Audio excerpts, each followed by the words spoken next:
स्मिता दातार लिखित अयोध्येची उर्मिला भाग 8. उर्मिला पुत्री, उर्मिला.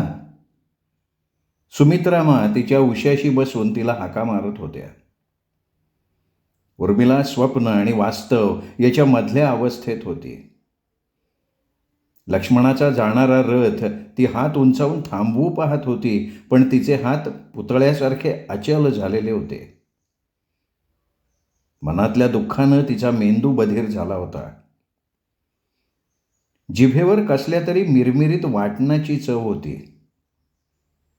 तिने जडावलेल्या पापण्या उघडल्या. राजवैद्य हातात सुवर्ण पात्र घेऊन उभे होते. सुमित्रामांचा मौशाळ तळवा तिच्या कपाळावर होता.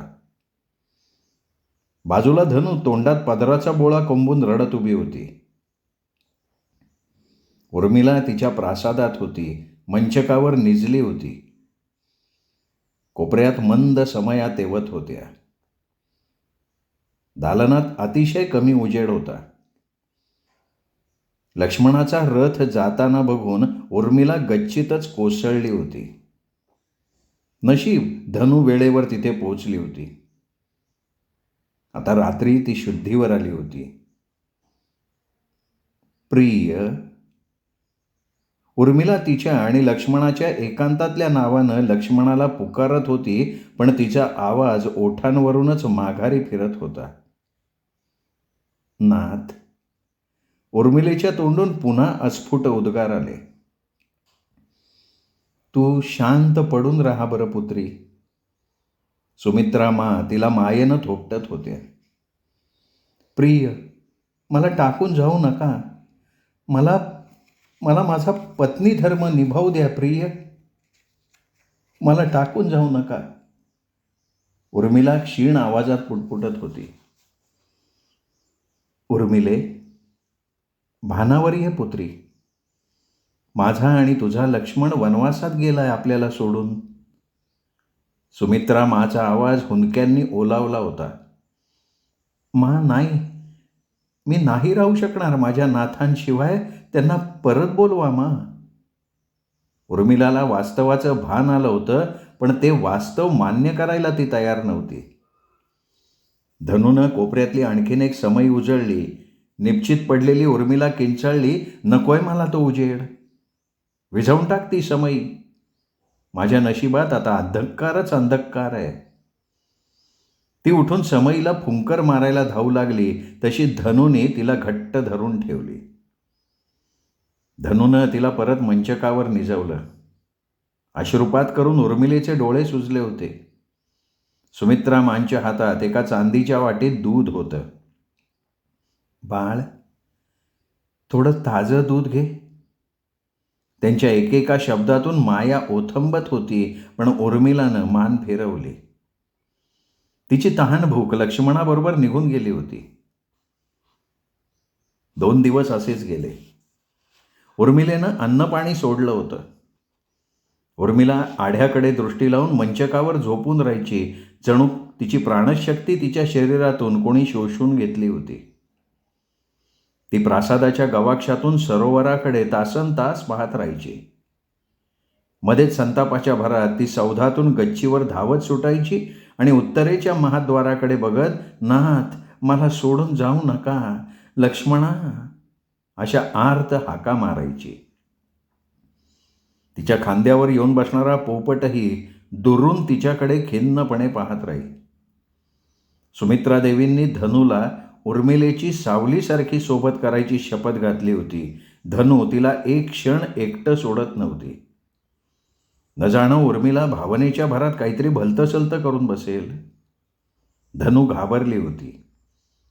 उर्मिलेची वेणीफणी, आंघोळ सगळं धनु करत होती. उर्मिला एक अचेतन देह झालेली होती. त्या दिवशी धनुने तिला गवाक्षात आणून बसवलं होतं. ती तळ्याकडे बघत होती. राम, लक्ष्मण, सीता वनवासात जाऊन 4 दिवस झाले होते. अजूनही उर्मिला भानावर आली नव्हती. नक्की काय घडलं हेही तिला नीट सांगता येत नव्हतं. गेले काही दिवस घटना इतक्या वेगानं घडत होत्या की त्या वेगानं भोवंडायला व्हावं. दशरथ पिताजींचं ते कैकई मांच्या कह्यात जाणं, राम जेठजींचा नको इतका आदर्शवाद आणि लक्ष्मणाचं ते पत्नीला अव्हेरणं, या घटना तिच्या भोवती वावटळीसारख्या गोल गोल भिरभिरत होत्या. का नाही लक्ष्मणाला वाटलं राम जेठजींसारखं पत्नीला सोबत न्यावं? माझ्या पतीला मी प्रिय नव्हते का? मग रात्री एकांतात त्यांचं ते मला बाहुपाशात बद्ध करून तू फक्त माझी आहेस म्हणणं, ते काय होतं? रतिक्लांत झाल्यावर माझ्या मानेवर हुळहुळणारे त्याचे उष्ण श्वास, त्याच्या समर्पणाची पावती द्यायचे, ते खोटं होतं? प्रासादात वावरताना सगळे समोर असताना माझी पाठलाग करणारी त्यांची ती धीट नजर, हे पत्नीवरचं प्रेम नव्हतं का? सीतेचं रक्षण करण्यासाठी जाताना माझं रक्षण कोण करेल याचा एकदाही विचार केला नाहीस का लक्ष्मणा? का तो सारखा रामाचा दास होतो? तोही एक राजपुत्र नाहीये का? रामासमोर का तो सतत पडखाऊ भूमिका घेतो? रामासाठी असलेला समंजसपणा पत्नीच्या वेळी कुठे गेला?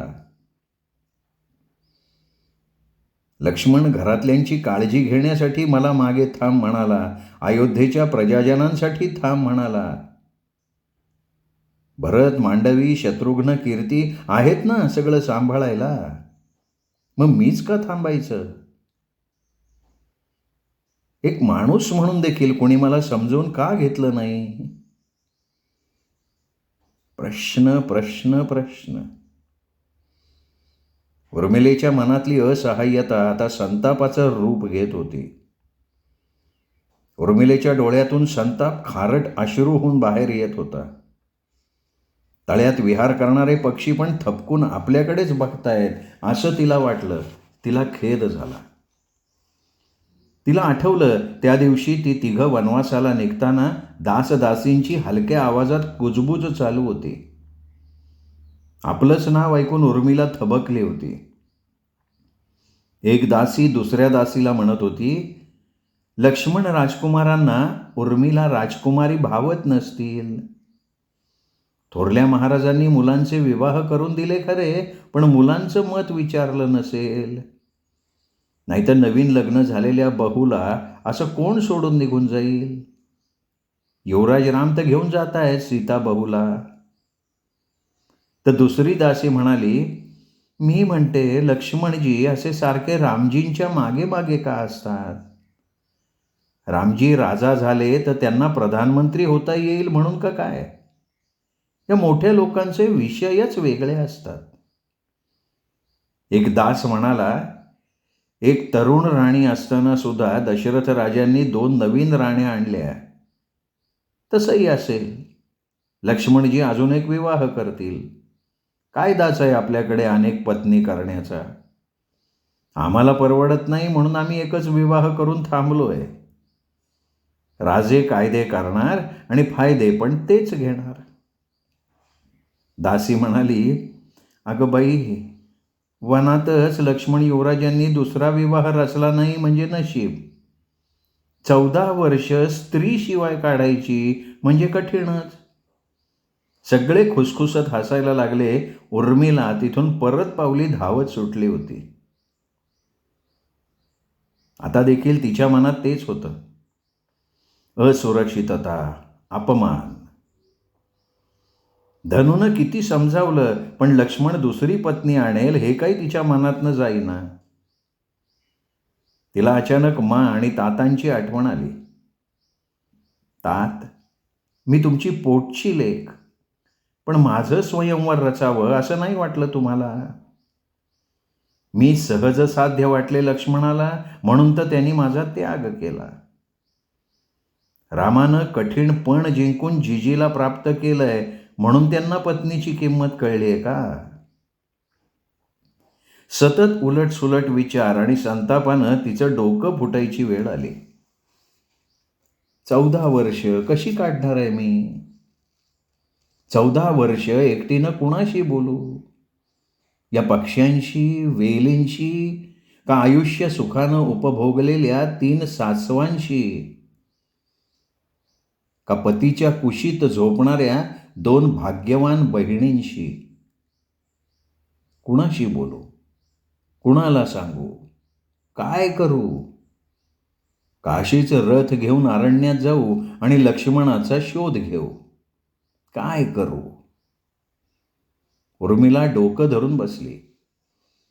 अपमानाच्या धगीनं तिच्या अंगाची लाही लाही होत होती. असहाय्यपणाच्या वेदनेच्या सहस्त्र इंगळ्या तिला डसत होत्या.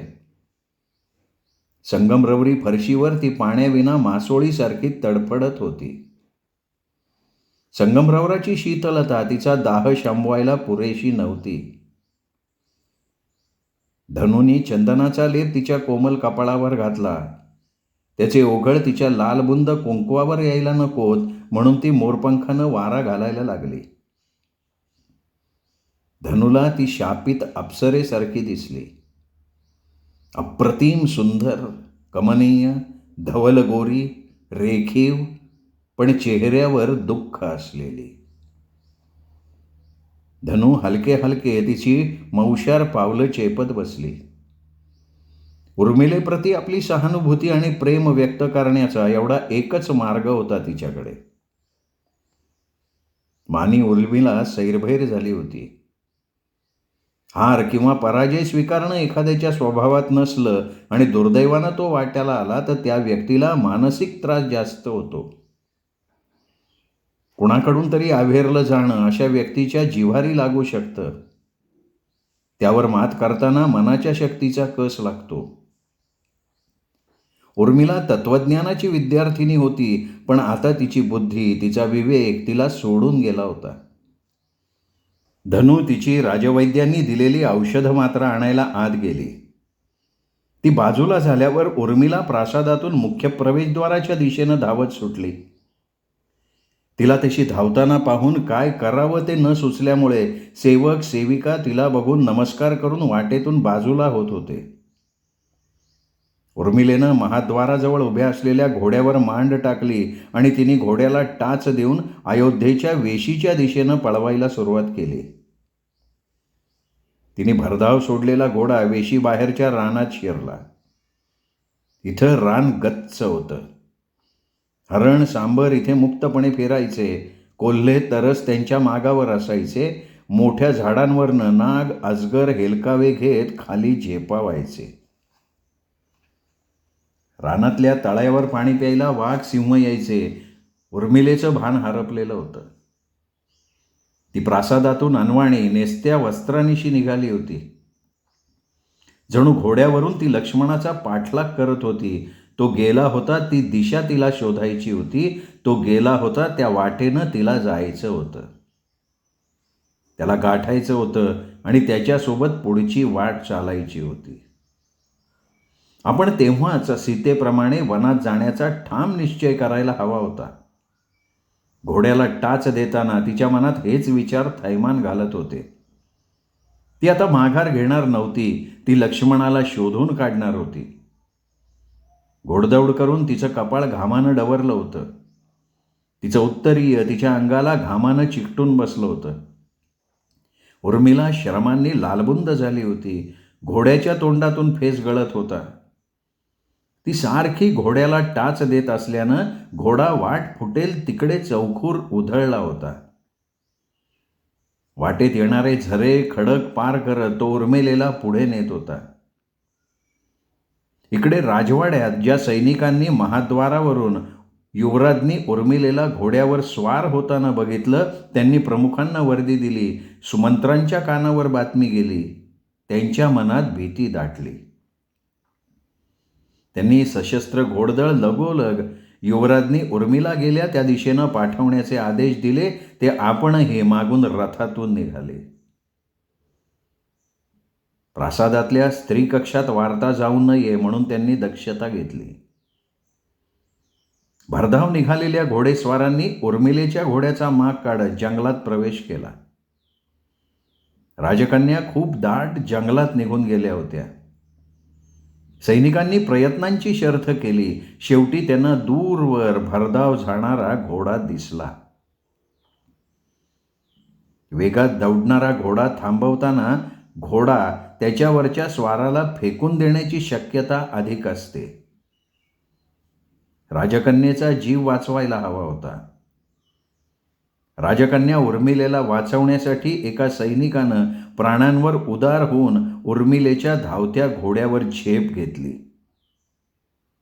सैरभैर झालेल्या बेफाम घोड्याला त्या सैनिकानं मांड घट्ट करून त्याची शक्ती दाखवली. एका हातानं त्यानं लगाम खेचला आणि घोड्याची आयाळ धरली.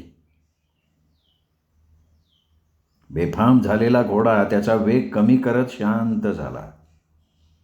सुमंत्र पाठोपाठ पोचलेच होते. राजकन्या सुखरूप आहेत हे बघून सगळ्यांचाच जीव भांड्यात पडला. सुमंत्रांनी त्या सैनिकाला त्यांची मोत्याची माळ दिली. एक अनर्थ होता होता टळला होता. राजकन्येला सुमंत्रांनी काळजीपूर्वक घोड्यावरनं उतरवून घेतलं. आपली शाल तिच्या अंगावर घातली. उर्मिलेला आता कुठे आपण काय केलं त्याची जाणीव झाली.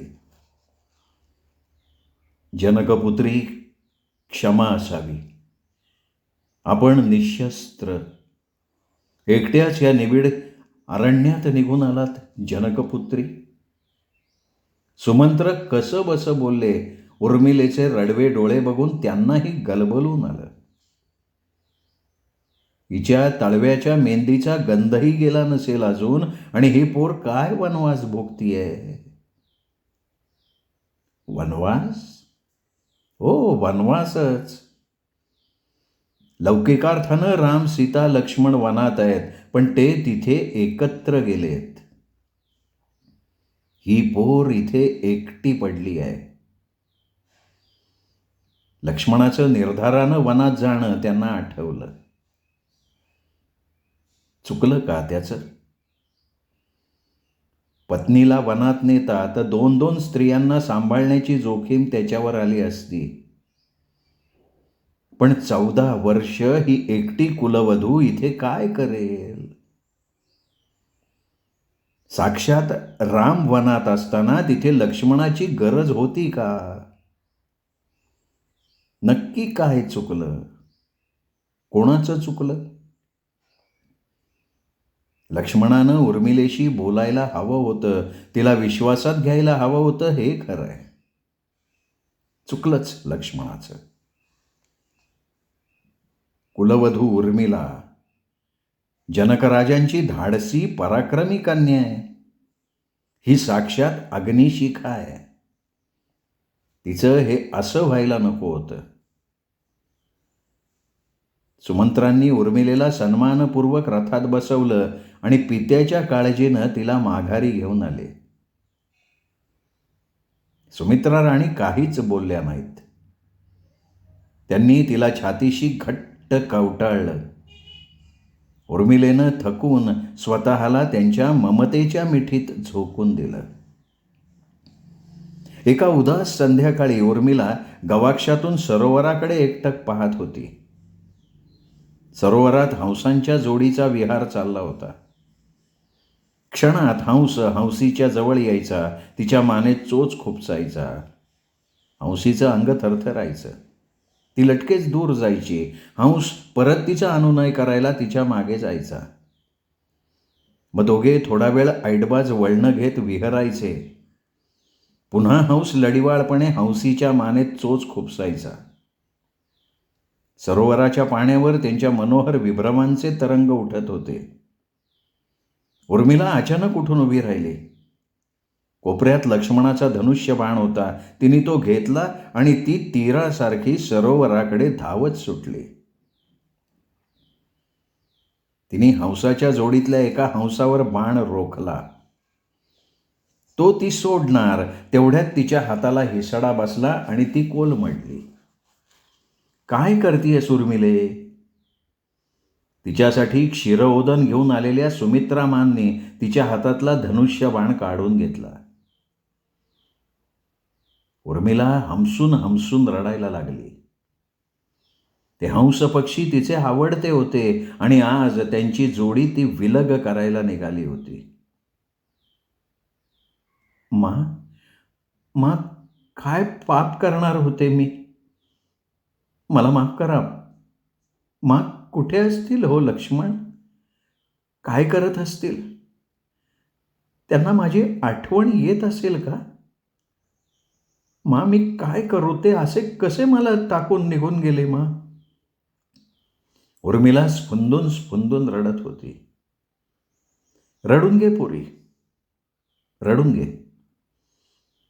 दुःखाला वाट दे, वाहून जाऊ दे ते. नाहीतर त्याच्या साचलेपणात आयुष्य गढूळ होऊ नये. सुमित्रा तिला मायेनं थोपटत होत्या. रडून झालं की मग माझ्याकडे बघ.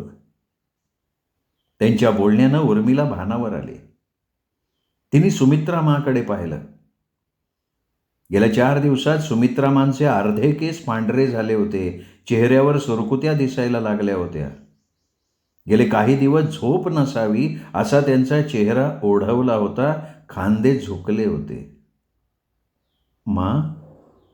उर्मिलेला भरून आलं. उर्मिला, पतीनं पत्नीला त्यागून जावं हे दुःख मोठं आहे पुत्री. पण परिस्थितीचा विचार कर. ज्या परिस्थितीत हे सगळं घडलं त्यात कोणालाच विचार करायला वेळ मिळाला नाही. तुझा पती वनवासात गेलाय, माझे 2 पुत्र आणि 1 सून वनवासात गेलेत. 14 वर्षांनी ते परत येईपर्यंत मी असेन का नाही याची खात्री नाही. 1 सून जवळ आहे, पण ती संतुलन हरवून बसली आहे. माझे पती अयोध्येचे पालनकर्ते अंथरुणावर आहेत. मोठ्या बहिणीसारख्या कौशल्या राणीनं अंथरुण धरलंय. मी माझं दुःख कुणाला सांगू? कुणाकुणाला सावरू? उर्मिला सुमित्रामांकडे बघत राहिली. काय काय सोसलं असेल सुमित्रामांनी, आणि अजून काय काय सोसतायत त्या. आणि मी माझ्यातच गुंग आहे. मी माझंच दुःख मोठं म्हणती आहे. उर्मिला भानावर आली. मी भांबावून गेली आहे. जीवनातल्या चांगुलपणावरचा माझा विश्वास उडालाय. यापुढे माझ्या आयुष्यात काही चांगलं घडूच शकत नाही. आता फक्त दुःख आणि दुःखच. सुमित्रामानं उर्मिलेला थोपटलं आणि म्हणाल्या, दुःख केल्यानं दुःख संपत नाही पोरी. त्याच्यावर मात करायला लागते. दुःख लहान मोठं कमी जास्त अशा मापात मोजताही येत नाही. दुःखाच्या प्रवासाचा काळही ठरवता येत नाही. प्रत्येकासाठी आपलं दुःख मोठं असतं, पण त्या दुःखाला न कुरवाळता त्यातून मार्ग काढता आला पाहिजे. आपल्यापेक्षा दुःखी माणसाकडे बघावं, त्यांचे कष्ट दूर करावेत. परिस्थिती बदलणं आपल्या हातात नसतं पुत्री, म्हणून आहे ती परिस्थिती स्वीकारून स्वतःला बदलण्याचा प्रयत्न करावा. मी इथे आले ना, तेव्हाच आम्हा तिघींमधलं माझं स्थान मी ओळखलं, स्वीकारलं, म्हणून सुखी झाले. सुखदुःखासह आपलं आयुष्य आपण कसं जगतो याला महत्त्व आहे. उठ पुत्री, पतीच्या आयुष्यासाठी कामना कर. तो जिथे असेल तिथे सुखी राहू देत, सुरक्षित राहू देत, म्हणून गौरी मातेला साकडं घालू. उद्या सकाळी मंदिरात जाऊ. येशील ना? उर्मिलेनं होकारार्थी मान हलवली. तिने सुमित्रामांच्या हातून दूधभात खाल्ला. तिला त्यांच्या ठिकाणी सुनैना दिसायला लागली होती. श्रोते हो, तुम्ही ऐकताय स्मिता दातार लिखित अयोध्येची उर्मिला ही कादंबरी. आज 8वा भाग आपण ऐकला. 9वा भाग ऐकण्यासाठी उद्या भेटूया दीपक रेगे कथाकथन चॅनलवर. नमस्कार.